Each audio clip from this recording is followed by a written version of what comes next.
especially when your family measures worth by the size of your office and the numbers in your bank account. I'm Anna Mitchell, and for the past decade I've been the family's favorite cautionary tale.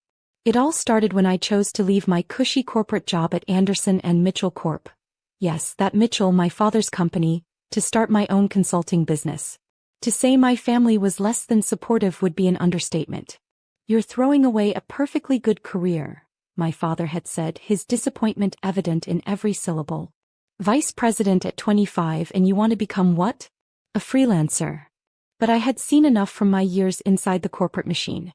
While my cousins James and Victoria climbed the corporate ladder at various Fortune 500 companies, I noticed something they didn't. The real power wasn't in the corner offices. It was in the shadows, in the consulting firms that actually ran these corporations from behind the scenes. So I started small, working from my tiny apartment, taking any client who would give me a chance. 4 years I operated under various business names, building a network of shell companies that all led back to one entity: Phoenix Consulting Group. Nobody knew I owned it, I made sure of that. As far as the business world was concerned, Phoenix was run by a mysterious board of directors who never showed their faces. The truth? It was just me orchestrating everything from the background. Today marked our annual family reunion, a tradition that had become increasingly painful over the years. As usual, it was being held at my Aunt Margaret's sprawling estate in the Hamptons, where success was measured in square footage and luxury cars. "Anna, darling." Aunt Margaret's voice dripped with false sweetness as I arrived. "Still doing that, what do you call it, freelance thing?" I smiled politely, clutching my modest handbag Gucci, but last season's model. Not that they needed to know it contained contracts worth millions. "Consulting, Aunt Margaret." "Yes, I'm still consulting." My cousin James, now CFO of a tech company, snickered from behind his champagne glass. "Consulting? Is that what we're calling it now? Last I heard you were working out of a WeWork space." He wasn't wrong. I did have an office at WeWork, one of many decoys I maintained to keep my real operation hidden. Victoria, my other cousin, joined in. She was wearing a power suit that probably cost more than most people's monthly salary. Poor Anna, still a nobody after 10 years. While we're all executives, she's just a random consultant. "What a disappointment," Aunt Margaret added, shaking her head. "Your father had such high hopes for you." I took a sip of champagne, hiding my smile. If they only knew that tomorrow at their company's biggest deal signing, they'd learn who really runs Phoenix Consulting Group. You see, James's tech company had been struggling lately. They needed a major restructuring consultation, and they'd hired the best in the business, Phoenix Consulting Group. What they didn't know was that every recommendation, every strategy document, every proposal they'd received had come from me. Tomorrow they would be signing a $50 million contract that would give Phoenix complete control over their restructuring process. And the best part? The contract required the presence of Phoenix's CEO for the final signing. As I watched my family brag about their achievements and mock my choices, I couldn't help but think about tomorrow. About the moment when they'd realize that the nobody they'd been ridiculing was actually the person holding their company's future in her hands. My phone buzzed, a message from my executive assistant. "Final contract revisions complete. Everything ready for tomorrow's signing ceremony." I typed back a quick "perfect," and returned to listening to my family's condescension. Let them have their moment. Tomorrow would be mine. The next morning, I dressed with particular care in my custom-made Chanel suit, not the flashy kind my cousins favored, but a subtle, deadly elegant black ensemble that whispered old money.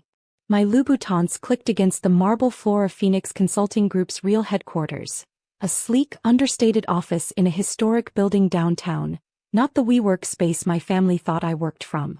"Good morning, Ms. Mitchell," my executive assistant Sarah greeted me. "The team is ready for the signing ceremony at Mitchell Tech. Legal has triple-checked the contracts." I smiled, remembering how James had bragged yesterday about Mitchell Tech's revolutionary turnaround plan, my plan, though he didn't know it yet. "Any last-minute changes from their side?" "No, but..." Sarah hesitated. "Your cousin James has been trying to negotiate better terms all morning. He's called 3 times demanding to speak with Phoenix's CEO." "Has he now?" I picked up my briefcase containing the final contracts. Well, he'll get his wish soon enough. The signing ceremony was scheduled for 10 a.m. at Mitchell Tech's headquarters. As I pulled up in my understated Tesla, another detail that had earned mockery at family gatherings, why not a proper luxury car? I saw the usual crowd of executives entering the building. I took the private elevator to the top floor, my access card working flawlessly. I'd had it programmed months ago when we started this project. The conference room was already filling up with Mitchell Tech's board members and executives. James stood at the head of the table looking proud in his designer suit. Victoria sat beside him. She'd recently joined Mitchell Tech as their marketing director. Another nepotistic appointment that made my blood boil. "Where is Phoenix's CEO?" James demanded as I walked in. "We're not signing anything until they show up." "The CEO will be here," I replied calmly, taking my seat. "And who invited you?" Victoria sneered. "This is an executive-level meeting, Anna. We don't need consultants here." Before I could respond, the door opened and Aunt Margaret swept in, followed by my father. Of course they were here. Aunt Margaret was on Mitchell Tech's board, and my father never missed a chance to oversee his family's business dealings. "Anna," my father said, surprise evident in his voice. "This is a private meeting." "Yes, it is," I agreed, standing up. "And it's about to begin." Right on cue, Sarah entered with a team of lawyers from Phoenix. The room fell silent as they distributed the final contracts. "But we can't start," James protested. "The CEO of Phoenix isn't even here yet." I walked to the head of the table opposite James. "Actually," I said, my voice carrying clearly across the suddenly silent room, "the CEO of Phoenix Consulting Group is here." Victoria laughed. "Oh please, don't tell me you're trying to take credit for arranging this meeting? Know your place, Anna." I pulled out my business card. Not the consultant card they were familiar with, but my real one.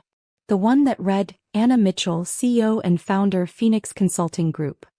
"I am in my place," I said, sliding the card across the table.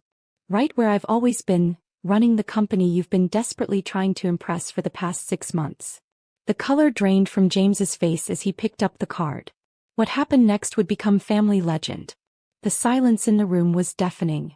My father reached for my business card with trembling hands, examining it as if it might be counterfeit. This is impossible," James stammered. "Phoenix Consulting Group is a billion-dollar company. They've restructured Fortune 500 companies. Yes," I said calmly, opening my briefcase. "We have. And now, we're here to restructure Mitchell Tech unless, of course, you'd prefer to work with a different consulting firm." I paused, letting the implications sink in.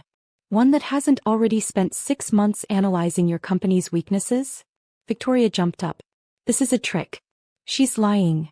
Sarah stepped forward, distributing folders to each board member. "Inside you'll find verification of Ms. Mitchell's position, including Phoenix's corporate registration documents, major client lists and press coverage from the past decade. You'll notice we've operated under strict confidentiality, which is why the CEO's identity has remained private until now." Aunt Margaret was frantically flipping through the documents. But the WeWork office? The small clients? The modest lifestyle? I smiled. "Appearances can be deceiving, Aunt Margaret. Something you taught me, actually. Remember when you said, 'True power doesn't need to show off'? Though I suspect you meant it differently." My father hadn't spoken yet. He was staring at the financial statements in his folder, particularly the line showing Phoenix's annual revenue. $8 billion, he whispered. "My daughter built an $8 billion company." "Now," I said, sitting down and opening the contract, "shall we discuss the terms of Mitchell Tech's restructuring? The contract requires my signature after all." James collapsed into his chair.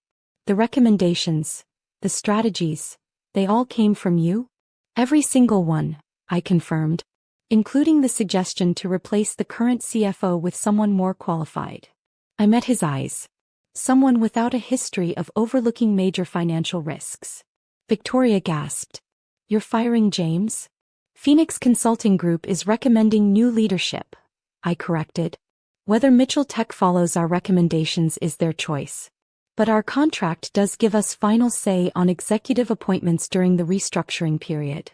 "You can't do this," Aunt Margaret protested. "We're family."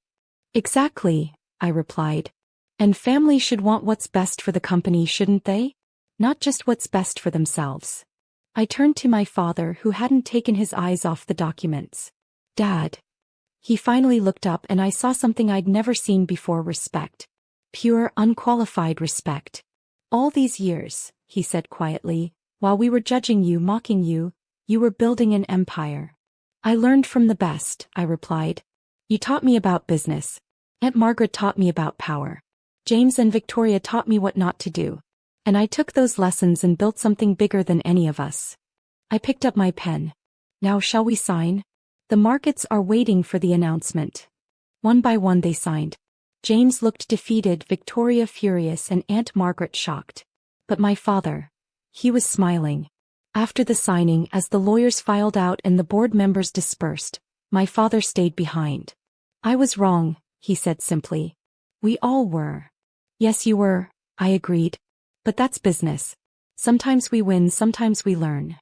He laughed, actually laughed. When did you become so wise? Probably around the same time I became a disappointment, I said, but without bitterness. Success was the best revenge after all.